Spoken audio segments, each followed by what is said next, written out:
ಶಿರಾದಲ್ಲಿ ರಾಷ್ಟ್ರೀಯ ಹೆದ್ದಾರಿಯ under pass ಜಲಾವೃತ. ಅವೈಜ್ಞಾನಿಕ ಅಂಡರ್ ಪಾಸ್ನಿಂದ ಸಾರ್ವಜನಿಕರ ಪರದಾಟ.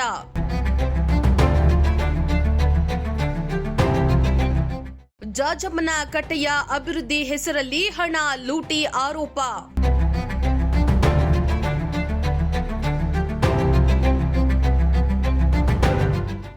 ಎಸ್ ವೀಕ್ಷಕರೇ, ಶಿರಾ ತಾಲೂಕಿನ ಕಳ್ಳಂಬೆಳ್ಳ ಹೋಬಳಿಯ ತರೂರು ಗೇಟ್ ಮತ್ತು ಕುಂಟೇಗೌಡನ ಗೇಟ್ ಬಳಿ ನಿರ್ಮಿಸಿರುವ ಅಂಡರ್ ಪಾಸ್ ಸುರಿದ ಮಳೆಗೆ ಜಲಾವೃತವಾಗಿದ್ದು ಸಾರ್ವಜನಿಕರು ರೈತರು ಪರದಾಡುವಂತಾಗಿತ್ತು.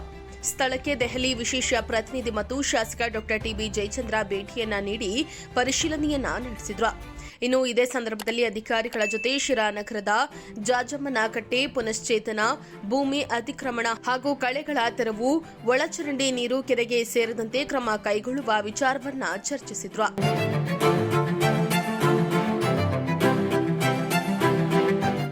ಇನ್ನು ರಾಷ್ಟ್ರೀಯ ಹೆದ್ದಾರಿಯಲ್ಲಿ ನಿರ್ಮಿಸಿರುವ ಅಂಡರ್ ಪಾಸ್ ಅವೈಜ್ಞಾನಿಕವಾಗಿದ್ದು ರೈತರು ಜನರು ಓಡಾಡಲು ತೊಂದರೆಯಾಗ್ತಾ ಇದೆ ಅಂತ ದೂರು ಕೇಳಿ ಬಂದ ಹಿನ್ನೆಲೆ ಸ್ಥಳಕ್ಕೆ ಡಾ ಟಿಬಿ ಜಯಚಂದ್ರ ಭೇಟಿಯನ್ನ ನೀಡಿದ್ರು.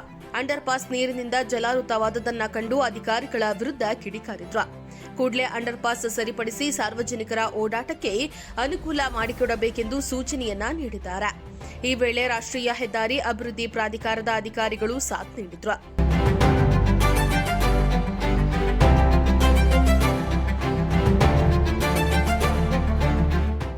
ಇತ್ತ ಜಾಜಮ್ಮನಕಟ್ಟೆಯ ವಿಚಾರವಾಗಿ ಅಧಿಕಾರಿಗಳೊಂದಿಗೆ ಸಭೆ ನಡೆಸಿ ಮಾತನಾಡಿದ ಅವರು, ಅತಿಕ್ರಮಣವಾಗಿರುವುದು ತಿಳಿದು ಬಂದಿದ್ದು ಅದನ್ನು ಕೂಡಲೇ ತೆರವುಗೊಳಿಸುವಂತೆ ಅಧಿಕಾರಿಗಳಿಗೆ ಸೂಚಿಸಿದ್ರು. ಇತ್ತ ಜಾಜಮ್ಮನಕಟ್ಟೆಯ ಅಭಿವೃದ್ಧಿ ಕೇವಲ ನಾಮಕಾವಸ್ಥೆಯ ಕೆಲಸವಾಗ್ತಾ ಇದೆ. ಯಾವುದೇ ಅಭಿವೃದ್ಧಿ ಕಾಣ್ತಾ ಇಲ್ಲ.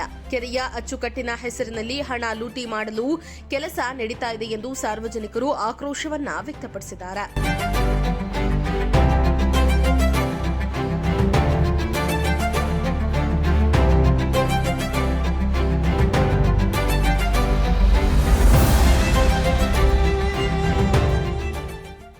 ಇದೇ ಸಂದರ್ಭದಲ್ಲಿ ಶಿರಾ ತಹಸೀಲ್ದಾರ್ ಸಚ್ಚಿದಾನಂದ್ ಕೂಚನೂರು, ವಿವಿಧ ಅಧಿಕಾರಿ ವರ್ಗ ಹಾಜರಿದ್ದರು.